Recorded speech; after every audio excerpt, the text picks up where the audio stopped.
আসসালামু আলাইকুম। Welcome to technology and business solutions limited. আমি আজকে আপনাদের সাথে আমাদের অ্যাকাউন্টিং সফটওয়্যার ফিনপ্যাক নিয়ে আলোচনা করব। আমাদের এই অ্যাকাউন্টিং সফটওয়্যার ফিনপ্যাকের মডিউলসগুলো হচ্ছে financial accounting, asset management, management accounting, sales and distribution, material management, procurement. আজকে আপনাদের সাথে আমাদের ফাইন্যান্সিয়াল অ্যাকাউন্টিংটা নিয়ে আলোচনা করব। তো চলুন কথা না বাড়িয়ে আমরা ফাইন্যান্সিয়াল অ্যাকাউন্টিংয়ে চলে যাই। আমাদের ফাইন্যান্সিয়াল অ্যাকাউন্টিং এ আপনি পেয়ে যাবেন একটা সুন্দর ড্যাশবোর্ড। এটা হচ্ছে আমাদের dashboard report. Industries best practice অনুযায়ী আমাদের চার্ট অফ অ্যাকাউন্টসটা ক্রিয়েট করা হয়েছে। এখানে আপনারা পেয়ে যাবেন একটা ডিফল্ট চার্ট অফ অ্যাকাউন্টস, যেটা গ্লোবাল অ্যাকাউন্টিং এর সাথে মিল করে আমাদের এই চার্ট অফ অ্যাকাউন্টসটা ক্রিয়েট করা হয়েছে। একটা কোম্পানি ইনিশিয়াল রান করার জন্য যেসব ডিফল্ট চার্ট অফ অ্যাকাউন্টস দরকার সেগুলো আমাদের এই চার্ট অফ অ্যাকাউন্টসে দেওয়া আছে। তাছাড়াও আপনি চাইলে আপনার কোম্পানির চার্ট অফ অ্যাকাউন্টস অনুযায়ী কাস্টমাইজ করে নিতে পারবেন। এই চার্ট অফ অ্যাকাউন্টস এর রিপোর্টগুলো আপনারা এখানে দেখতে পারবেন চার্ট অফ অ্যাকাউন্টস রিপোর্টে। এখানে এসে আপনি যদি অ্যাক্টিভ সিলেক্ট করে সার্চ দেন, তাহলে আপনার যে চার্ট অফ অ্যাকাউন্টস গুলো ক্রিয়েট করা থাকবে তার লিস্ট আপনি এখানে পেয়ে যাবেন। আপনি চাইলে এখান থেকে পিডিএফ ডাউনলোড করতে পারবেন, এক্সেল ডাউনলোড করতে পারবেন, সিএসভি ফাইলেও আপনি এখান থেকে আপনার চার্ট অফ অ্যাকাউন্টসটা ডাউনলোড করে দেখতে পারবেন। এবার আসি জার্নাল।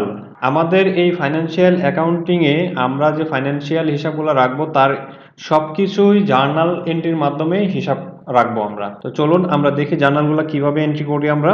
আমরা যখন জার্নালে আসবো তখন এরকম একটা জার্নাল এন্ট্রি পেজ আপনারা দেখতে পারবেন। এইখানে হচ্ছে ডকুমেন্ট ডেট এবং পোস্টিং ডেট দিয়ে আপনারা হচ্ছে জার্নাল এন্ট্রি করে করে থাকবেন। আমি একটা এন্ট্রি করে দেখাচ্ছি। আমি ডেট সিলেক্ট করলাম ডিসেম্বরের 1 তারিখ টু ডিসেম্বরের 1 তারিখ। পোস্টিং ডেট ডিসেম্বর, এখন জার্নাল টাইপ দিলাম জার্নাল ভাউচার। এখানে হচ্ছে আপনারা ভাউচার নাম্বার দিতে পারবেন, আপনাদের যে কোম্পানির ভাউচার নাম্বার থাকবে সেগুলো, এবং এখানে চাইলে আপনি অ্যাটাচমেন্ট আপলোড করতে পারবেন। 3টা অ্যাটাচমেন্ট ফাইল আপলোড করতে পারবেন। এখানে JPG, PNG, Word, PDF file আপনি আপলোড করতে পারবেন। আপনার হচ্ছে জেনারেল লেজার থেকে আপনি হচ্ছে জিএলটা সিলেক্ট করে দিবেন, কোন জিএল এর এগেনস্টে আপনি হচ্ছে জার্নালটা এন্ট্রি করতে যাচ্ছেন। আমাদের এখানে আরেকটা ফ্যাসিলিটিস পেয়ে যাবেন হচ্ছে সাবলেজার। সাবলেজারের মাধ্যমে হচ্ছে কি করতে পারবেন, আপনার হচ্ছে সাবলেজারগুলো ম্যানেজ করতে পারবেন। এখানে হচ্ছে সাবলেজার টাইপটা আপনি বলে দিলেন হচ্ছে এমপ্লয়ি, তারপর হচ্ছে এইখান থেকে এমপ্লয়ির নামটা সিলেক্ট করে দিবেন। আমি এমপ্লয়ি 3 নামে একটা এমপ্লয়িকে সিলেক্ট করে দিলাম। তারপর হচ্ছে কি ডেবিট হবে না ক্রেডিট হবে সেটা সিলেক্ট করে দিলাম। আমি সাপোজ ডেবিট দিলাম। তারপর এখানে অ্যামাউন্ট দিতে হবে।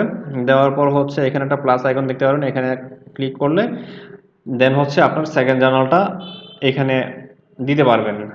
আমি সাপোজ ক্যাশ থেকে দিলাম, এখান থেকে হচ্ছে ক্রেডিট দিলাম, ক্যাশ থেকে 1000 টাকা ক্রেডিট হলো।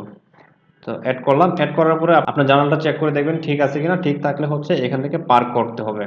পার্ক করলে কি হবে, আপনার এই জার্নালটা তখন অ্যাপ্রুভালের জন্য চলে যাবে। অ্যাপ্রুভার যখন এই জার্নালটা অ্যাপ্রুভ করে দিবে, দেন হচ্ছে আপনার এই জার্নালটা ফাইন্যান্সিয়াল ইফেক্ট পড়বে। আমরা হচ্ছে যে জার্নালটা এখন এন্ট্রি করলাম সেটা অ্যাপ্রুভ করব। জেনারেল লেজারের আন্ডারে হচ্ছে আপনি পার্ক সামারি পেয়ে যাবেন। এই পার্ক সামারিতেই হচ্ছে আপনার যে জার্নালগুলো আপনি এন্ট্রি দিবেন সেগুলো এখানে চলে আসবে। এখান থেকে হচ্ছে যেই ডেটে জার্নালটা চলে আসবে হচ্ছে জার্নালটা পেয়ে যাবেন। জার্নালটা দেখে আপনি হচ্ছে এখান থেকে চেকবক্স সিলেক্ট করে পোস্ট করে দিলেই সেটা হচ্ছে পোস্ট হয়ে যাবে। যখন এই জার্নালটা পোস্ট করে দিবেন তখন হচ্ছে আপনার পোর্ট সামারিতে চলে আসবে এবং সকল ফাইন্যান্সিয়াল ইফেক্টে সেটার ইফেক্টটা পড়ে যাবে। এখন যদি এটা আমরা দেখতে চাই যে আমাদের ফাইন্যান্সিয়াল ইফেক্টে পড়লো কিনা, সেটা হচ্ছে আমরা এখানে দেখতে পারি হচ্ছে অল জেনারেল লেজার একটা অপশন আছে, সেখান থেকে যদি আমরা ডেট সিলেক্ট করে সার্চ দেই তাহলে দেখতে পারবেন এন্টারটেনমেন্ট এক্সপেন্স বাবদ আমার এই 1000 টাকা খরচ হয়েছে। ডিসেম্বরের 1 থেকে আমি ডিসেম্বরের আজকে পর্যন্ত সার্চ দিলাম। তো দেখেন এইখানে হচ্ছে যে আপনার ওপেনিং ছিল 36,000 টাকা, তার সাথে 1000 টাকা অ্যাড হয়ে 37,000 টাকা ক্লোজিং ব্যালেন্স হিসেবে দেখাচ্ছে। ক্যাশ থেকে 1000 টাকা মাইনাস হয়েছে। আপনার ওপেনিং ছিল 50,000 টাকা, সেখান থেকে 1000 টাকা মাইনাস হওয়ার পরে আপনার ক্লোজিং ব্যালেন্স আছে। এরপর আসেন, যদি কোনো কারণে মনে হয় যে আপনার এই জার্নালটি ভুল এন্ট্রি করে ফেলেছেন তখন কি করবেন। তখন আমাদের সিস্টেম হচ্ছে রিভার্স সিস্টেম। আপনি হচ্ছে জার্নাল লেজারের আন্ডারে এসে রিভার্সে আসবেন। রিভার্সে এসে আপনার হচ্ছে যে জার্নালটা এন্ট্রি দিয়েছিলেন সেটা বের করবেন। বের করার পরে হচ্ছে রিভার্সে ক্লিক করবেন। রিভার্সে ক্লিক করলে দেন হচ্ছে এখানে আপনাদের রিজন বলে দিতে হবে। আপনার জার্নালটা রিভার্স হয়ে গেল। রিভার্স হওয়ার পরে হচ্ছে আপনি রিভার্স সামারিতে আপনি দেখতে পারবেন আপনার জার্নালটা যে রিভার্স হয়ে গেছে। আপনার প্রথম জার্নাল ছিল আপনি রিভার্স করার পরে 002 নামে আরেকটা জার্নাল অটোমেটিক সিস্টেম থেকে ক্রিয়েট করে ফেললো। তো এখানে আমাদের আরেকটা ফ্যাসিলিটিস আপনি পাবেন, যেটা হচ্ছে আপনার এই জার্নালগুলো কে এন্ট্রি করতেছে, কখন এন্ট্রি করতেছে, তার ডিটেলসগুলো আপনি দেখতে পারবেন জার্নাল হিস্ট্রির মাধ্যমে।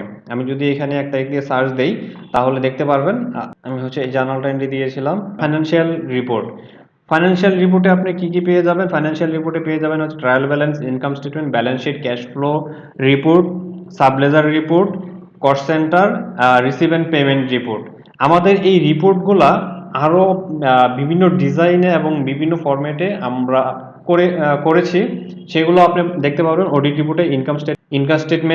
ইনকাম স্টেটমেন্ট নিউ নামে আরেকটা আমরা আমরা ডিজাইনে করেছি। তারপর হচ্ছে সিঙ্গেল স্টেপ ইনকাম স্টেটমেন্ট নামে আরেকটা আমরা ইনকাম স্টেটমেন্ট রিপোর্ট করেছি। ব্যালেন্স শিট আমরা দুইটা করেছি, তিনটা করেছি। একটা হচ্ছে ব্যালেন্স শিট, আর ব্যালেন্স শিট নিউ এবং সিঙ্গেল স্টেপ ব্যালেন্স শিট নামে আপনার আরেকটা ব্যালেন্স শিট পেয়ে যাবেন। আবার আপনার ডেইলি যে রিপোর্ট এন্ট্রিগুলো হচ্ছে সেগুলোর ডেইলি বুক নামে একটা রিপোর্ট আছে, সেখানে দেখতে পারবেন। আমাদের এখানে আপনি ক্যাশ ফ্লোটাও দেখতে পারবেন। এই ছিল আমাদের ফাইন্যান্সিয়াল অ্যাকাউন্টিং এর ওভারভিউ। ধন্যবাদ।